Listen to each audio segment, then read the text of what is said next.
දැන් දරු ඵල ප්‍රමාද කාන්තාවකට අපි කරන පරීක්ෂණ ගත්තාම වැදගත්ම පරීක්ෂණයක් තමයි අපිට තහවුරු කරගන්න ඕනේ මේ ෆැලෝපියන් නාලවල අවහිරතාවයක් තියෙනවද නැද්ද කියලා. මොකද ෆැලෝපියන් නාලයෙන් තමයි ඩිම්බ කෝෂයෙන් පිට වෙන ඩිම්බය ක්‍රමාකුංචන තරංග හරහා නාලය දිගේ ගර්භාෂය දක්වා අරන් එන්නේ. ඊට අමතරව යෝනි මාර්ගයේ තැන්පත් වෙන ධාතු නැත්නම් ස්පර්ම් ගර්භාෂය කලා අරන් යන්නේ මේ ටියුබ් එක හරහා. එතන මේ ටියුබ් එකේ මොන හරි බ්ලොක් එකක් තියෙනවා නම් ස්වාභාවිකව දරුවෙක් හදන්න තියෙන chance එක නැතුව යනවා.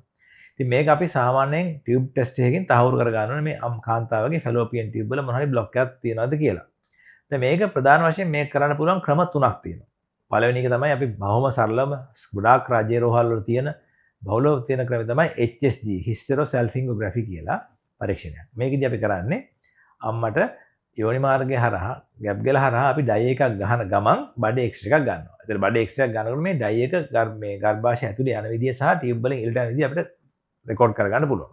ඒක හොඳට යනවා නම් අපිට පේනවා ඒක යනවා කියලා. ඒක තමයි මූලිකම පරීක්ෂණය. ඊට අමතරව තාක්ෂණය දියුණු වෙලා තියෙන හින්දා අපිට පුළුවන් ස්කෑන් එකේදීත් ස්කෑන් එකෙන් පේන ද්‍රව්‍යයක් අපි ඇතුල් කරලා ගැප් ගල හරහා මේ යෝනි මාර්ගය හරහා ඒකට හයිකූසී කියලා කියනවා. ඒක ස්කෑන් එකෙන් බලලත් අපිට තහවුරු කරගන්න පුළුවන් ටියුබ් වල මොකුත් බ්ලොක් එකක් තියෙනවද නැද්ද කියලා.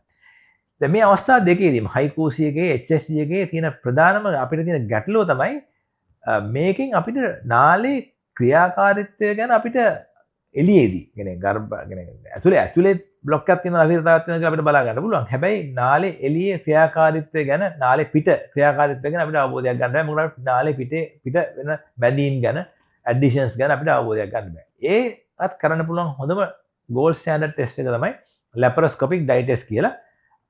අම්මට නිර්වින්දනය කළා මේ ශල්‍ය කර්මයක් වගේ ශල්‍යකාරයක් ඇතුළේ කරන්නේ නාභිය ගාවින් අපි පොඩි පෑනක වගේ පොඩි කැමරා එකක් දාලා ඒ කැමරා එකෙන් බලන ගමන් පල්ලෙන් අපි ඩයි එකක් ගහනවා ගැප් ගල හරහා ඒ ඩයි එක එන විදිහ අපිට පේනවා නාල දිගේ. ඒක නාල ඒක ගර්භාෂය ඇවිල්ලා තියෙනවා නම් ඩිම්බ කෝෂය ඇවිල්ලා තියෙනවා නම් අපිට ඒවත් ඒ ගාම සුද්ධ කරන්න පුළුවන්, ක්ලීන් කරලා දෙන්න පුළුවන්. අපිට ක්‍රියාකාරීත්වය ගන්න පුළුවන්.